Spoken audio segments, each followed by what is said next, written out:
I am Penelope, author of epic fantasy and paranormal romance, and welcome to my imaginary friends, a look behind the scenes of an author mapping the worlds in my head and making them a reality. Hello friends, today is Sunday, January 2nd, 2022, and this is episode 152 of My Imaginary Friends. I'm Leslie, and Happy New Year. As a reminder, if you have a question for me that you would like answered on the podcast, please email me at podcast@lpenelope.com. So this week's best thing, aside from New Year, 2022 is here. I'm seeing lots of memes about being cautious with 2022. You know, we're trying to treat it kindly and carefully so that it won't be a redux of 21 and 20. But I'm hopeful, ever hopeful. Trying to bring out that optimistic side of my personality about the new year, new beginnings, fresh starts, all of that. Very exciting. But this week's actual best thing is a movie that I watched recently, Don't Look Up, which is on Netflix. It stars Leonardo DiCaprio and Jennifer Lawrence and Rob Morgan, who I did not recognize at first. Now, he's a Black character actor who you've seen in lots of things. He was in Mudbound, he was in Daredevil. He is wearing an atrocious wig, but he's a very good actor. And because I was like, who is that dude? He looks vaguely familiar, but he looks British in the face. And anyway, Rob Morgan, Black all-star. Anyway, I love the movie. It is about a comet hitting Earth and nobody really believing it. It is what I think is brilliant satire on the state of the world, or at least the country, today in 2022 and 2021 and for many years. Recently, as I was watching it, I was like, this is the perfect pandemic movie that is not actually about a pandemic. And then afterwards, I watched some videos on it, and it turns out it was written before the pandemic. It's actually about climate change. It's like an allegory for climate change, but it works perfectly for the pandemic because that's where we are now. And I think it's gotten some controversy. I guess people who don't believe in the pandemic or in climate change may not like it. But for me, it did what I think maybe The Matrix 4 was trying to do in terms of having something to say inside the movie. But it did it well. It did it properly in terms of there are characters that you care about. There's a story that you are engaged and entertained by, in addition to this message that is barely couched, but is still coming across in a film, in a cinematic story way that, for me, The Matrix failed at. So it made me wish that I could write satire. I have never tried, nor I have no plans to try, because that's not really what I do. It's not my wheelhouse. I don't do like comedy. There might be some humor in my writing, but I'm not trying for comedy because I don't think that I would be good at that. Maybe if I tried really hard, I don't know, but I haven't gone there. But yeah, it's just, I just thought it was insightful and it worked for me really well. And I enjoyed it. It's kind of long. I think it's a little over 2 hours. Maybe it could have been trimmed a little, but it's also very poignant and touching and funny. So that is my recommendation for the week. Don't Look Up on Netflix. My writing update. This week, I wrote the acknowledgments for The Monsters We Defy as a part of the final review of the copy edits. So I had an author's note that I had written long ago, like in order to actually sell the book, and I added to it. I added some of the resources that I used. Some historical authors do that, and I really wanted to do that. Beverly Jenkins comes to mind, and at the end of her historical romances, she generally has a couple of resources in an author's note and just other details about, some of the things that interested her about the time period or technology or whatever she, was talking about. So yeah, I updated my author's note. I included some of the books that I used and some of the connections personally to me in the story. And then, of course, I had to write the acknowledgments, which is always really difficult. And it's like, I want to. I actually like reading people's acknowledgments sometimes. And I know that I've gotten feedback that people enjoy reading mine. But they're always difficult to write. You don't want to forget people. I'm sure I always do forget people. I've started in my Scrivener document having a special file for acknowledgments. So people who like beta read or give me feedback during the process, or just people who during the process did something that I feel like I can thank them for in the acknowledgments. So I did that. I wrote them one day, I let them sit for a day or two, I reread them, I let them sit another day, then reread them again, and then finally I'm like, I'm sending this. So I sent it on to my editor on Friday, the whole thing, copy edits, author's note, acknowledgements, get it in one business day early, because it was due Monday, and got that off my plate.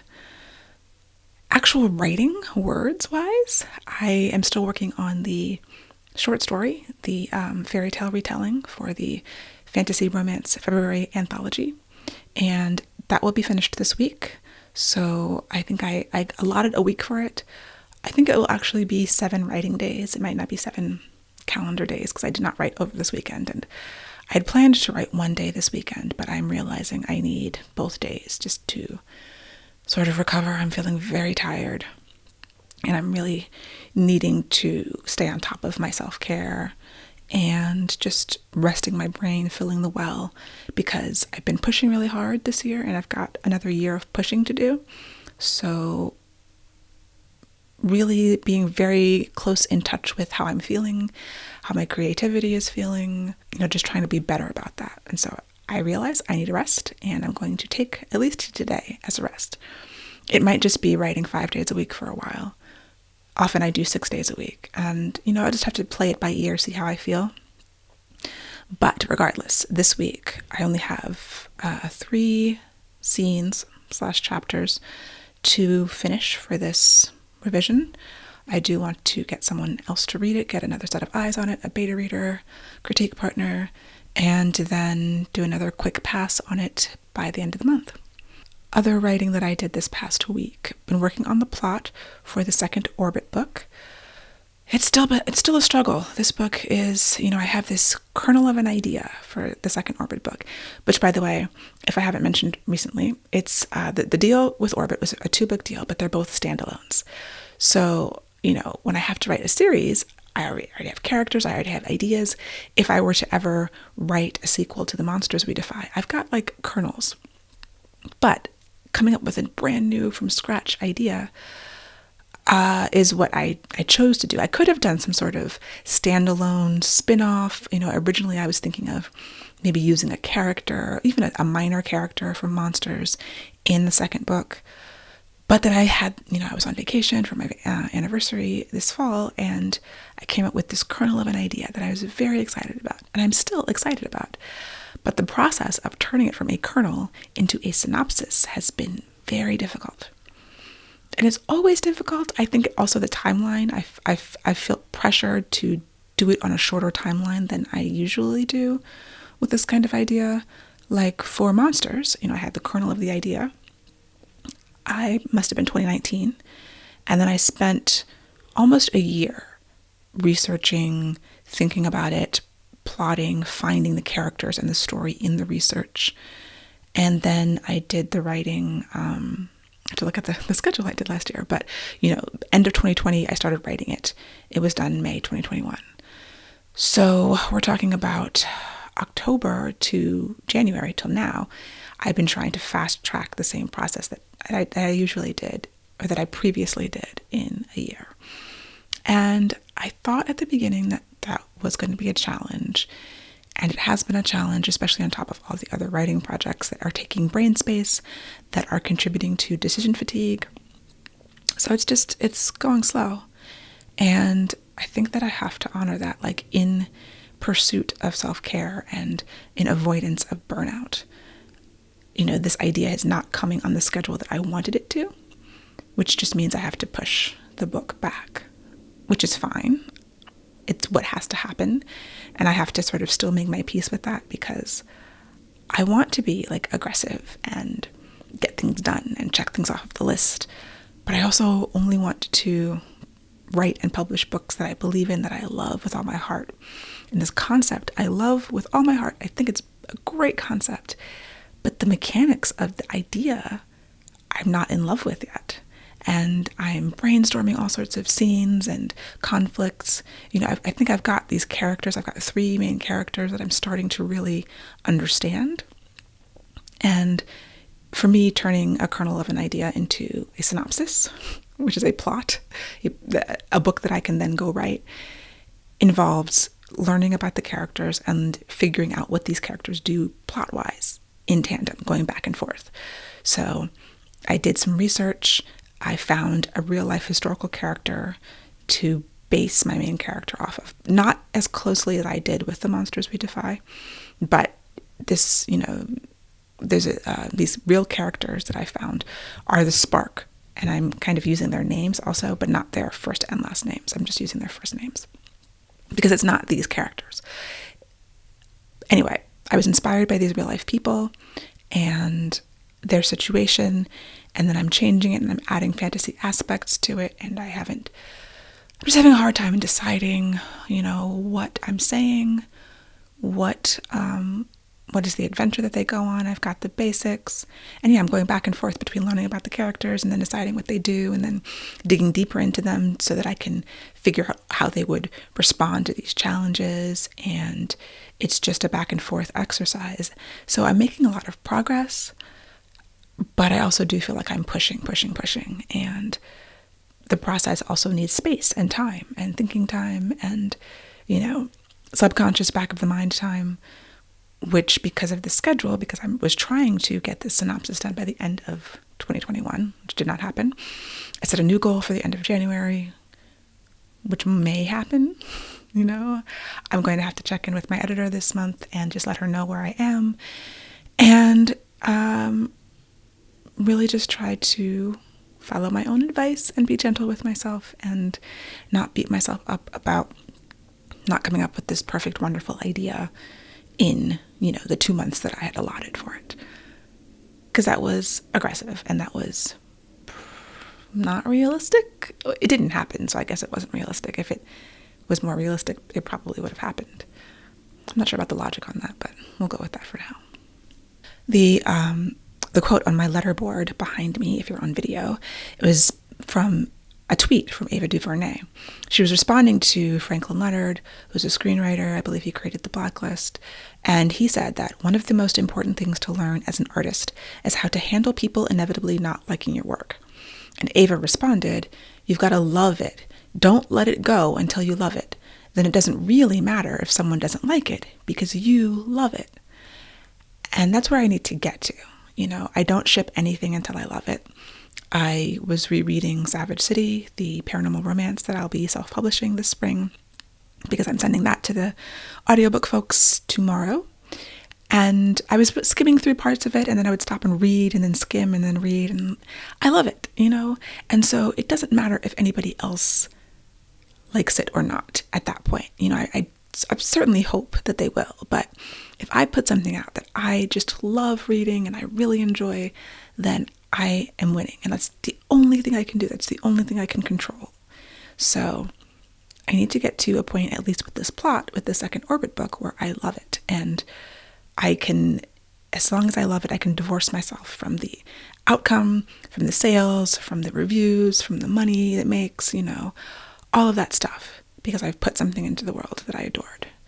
So I'm just trying to sit with that and hold that and let that be my guide. From a person who loves to schedule and loves to meet deadlines and hates when I have to push things back, even if nobody else knows about it. This was a target deadline, but yeah. I'm also rereading Six of Crows by Leigh Bardugo, because I consider that a masterwork. And I'm reading it analytically and slowly and sort of breaking down each chapter according to the story grid, or my sort of modified version of the story grid. So Story Grid by Sean Coyne is a book that I mention a lot. It is sort of an intermediate to advanced plotting craft book. I wouldn't recommend it for beginners, but it really helps me a lot. And so I have this little note card that I'm going to laminate. One of the things on my list is to learn how to use the laminator that I got like a year and a half ago, because I have all these note cards that are kind of reference note cards that are on my desk, but I really do want to laminate them. Anyway, the points of each scene. So these are the elements of storytelling, and I've added, Story Grid has five commandments of storytelling. I end up using 7, which are desire, inciting incident, progressive complications, turning point, crisis, climax, and resolution. And so I have my special notebook that I use for craft books, for notes for books, that I'm putting a section in for breaking down a masterwork. Six of Crows, which I just adored when I read it the first time. And I want to sit with it and try to figure out what is it that I love so much about it. How was Leigh Bardugo able to create these characters that are just universally adored by anyone who reads that book? I told my friends to read it, and one of my friends does not read anything that's not romance. And so I warned her, it is not a romance, but you should read it anyway because it is amazing. And at the end, she was like, I'm mad at you because this is not a romance, but it was great. And I'm like, yes. So yeah, why is it great? Like, what makes it great? What makes you care about the characters from the beginning? So I did the first 2 chapters so far, and just breaking down and thinking about my thoughts about what did I learn about this character? Why am I already invested in them? And I just try to read analytically because I don't naturally read analytically. After ingesting all of the craft books that I have started to be able to see things a little bit. Even when I watch movies, I can say, oh, Act 1 is ending. We're going into Act 2 now. But my natural state is not particularly analytical. I just get lost in the story, even knowing how stories are created. Lost in a good story. I think when it's not as well written, it's easier to not get lost in it and then to see sort of the seams and see, the places, how it was put together more. So slow reading Six of Crows, making notes, just trying to spend some time with what I consider to be a masterwork and breaking it apart and seeing how she did it. Of course, with the idea of using those techniques in my own work at some point.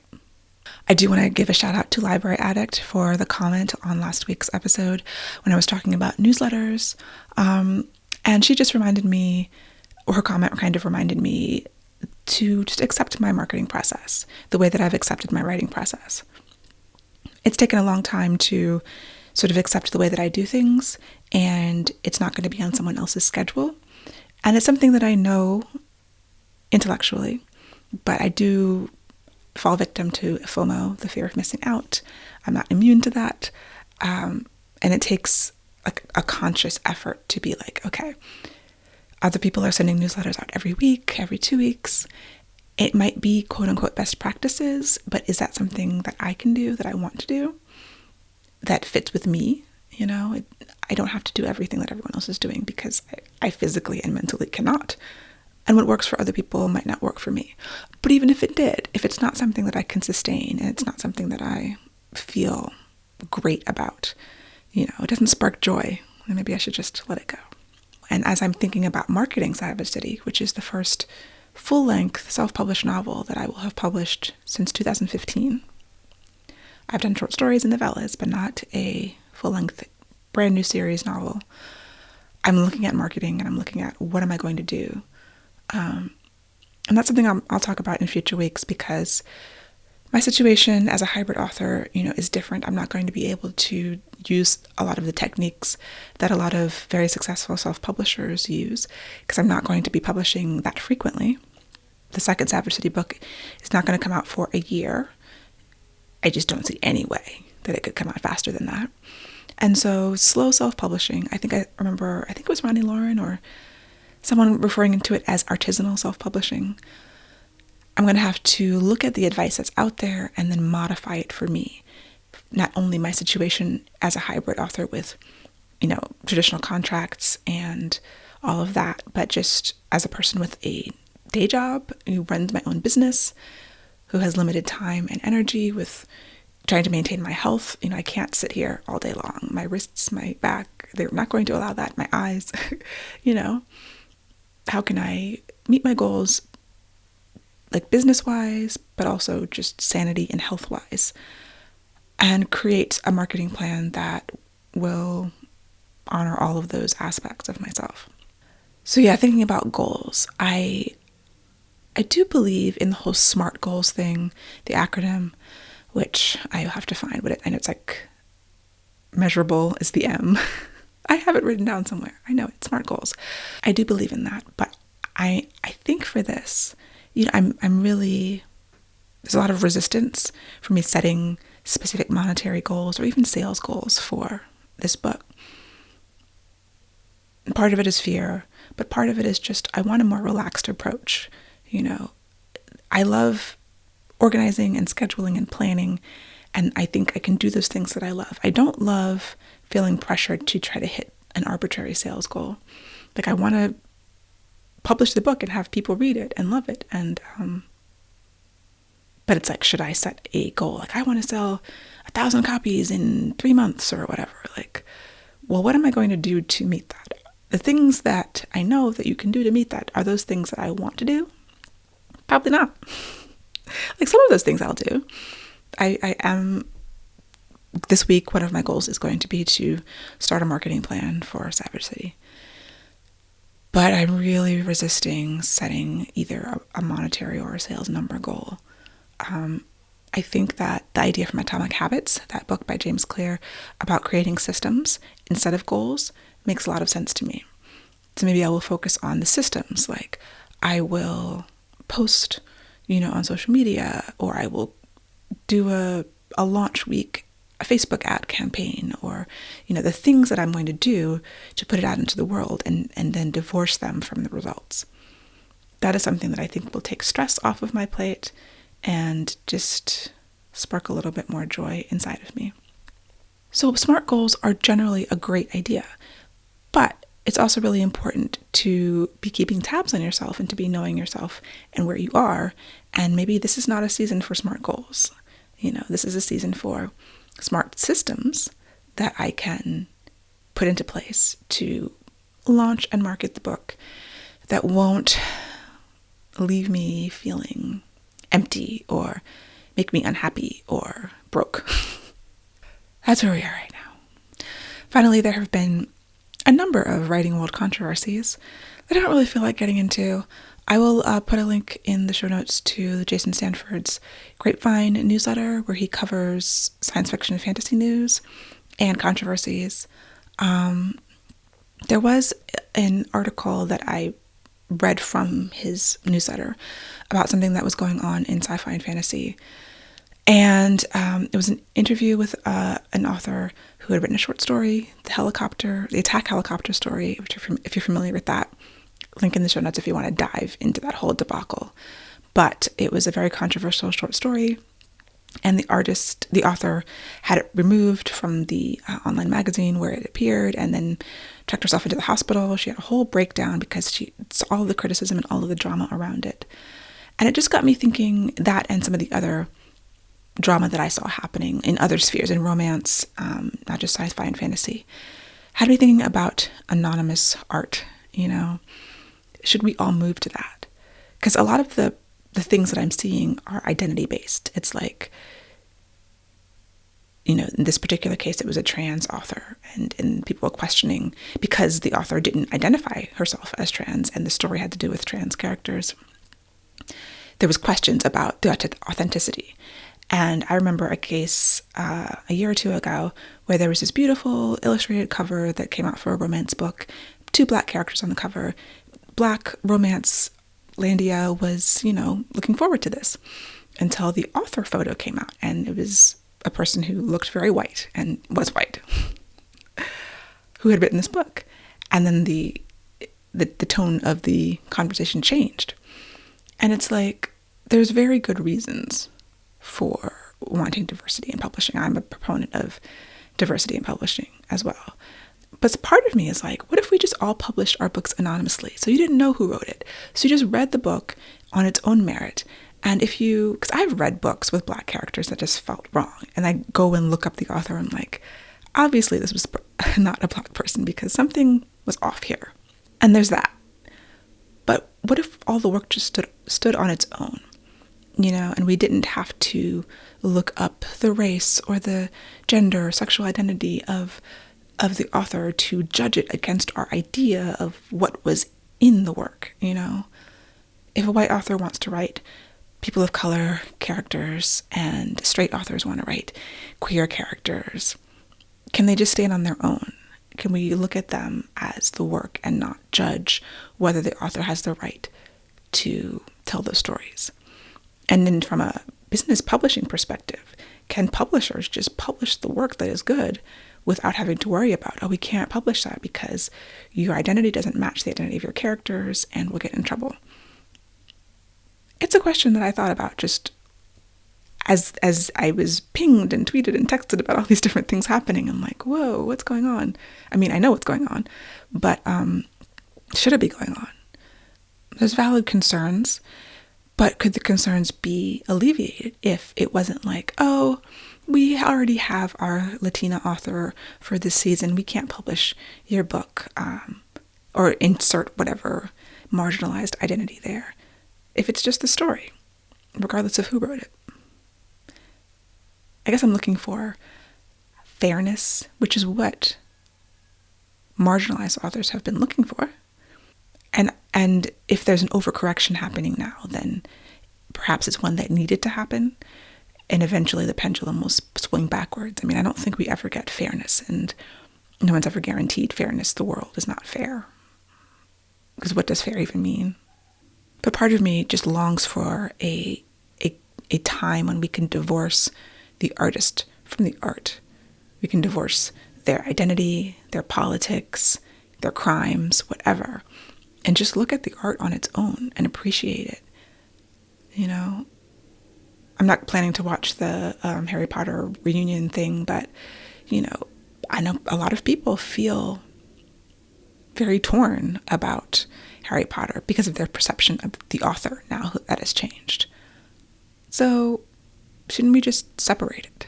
Like, let artists be people, be as flawed as they are, and appreciate their art completely separately. I guess it's not realistic, but it's still a thing that I think would be better if I was in charge. But there was a quote that from the Vox article about the attack helicopter story from the author Isabel Fall, and she said, basically talking about putting people in boxes. She says, "We need the boxes to argue over. I do not want to be in a box. I want to sift through your fingers, to vanish, to be unseen." And that I thought was beautiful, and I thought that was very poignant. And as a writer, it's sort of what I would wish also for myself, if it were ever possible. So that is it for me for this week. Goals for the coming week are finish the short story, get back into that 1830s proposal that I have to write, be plotting Orbit Book 2, and I think that's it. I'm finally starting to shed projects, turn things in, send things off, which is nice, and get the number of things I'm working on at the same time down to hopefully a more reasonable number. So my wish for you is a beautiful, happy and healthy, vibrant 2022 that is full of wonderful things and the strength to handle all of the not wonderful things that are sure to happen as well. And I will talk to you next week. For episode show notes and to sign up for the Footnotes newsletter and get the show notes in your inbox, go to myimaginaryfriendsshow.com. Subscribe wherever you get your podcasts and watch the video episodes on YouTube. I would really appreciate a rating or review to help support the show. And My Imaginary Friends is part of the Frolic Podcast Network. For more fantastic podcasts, go to frolic.media/podcast.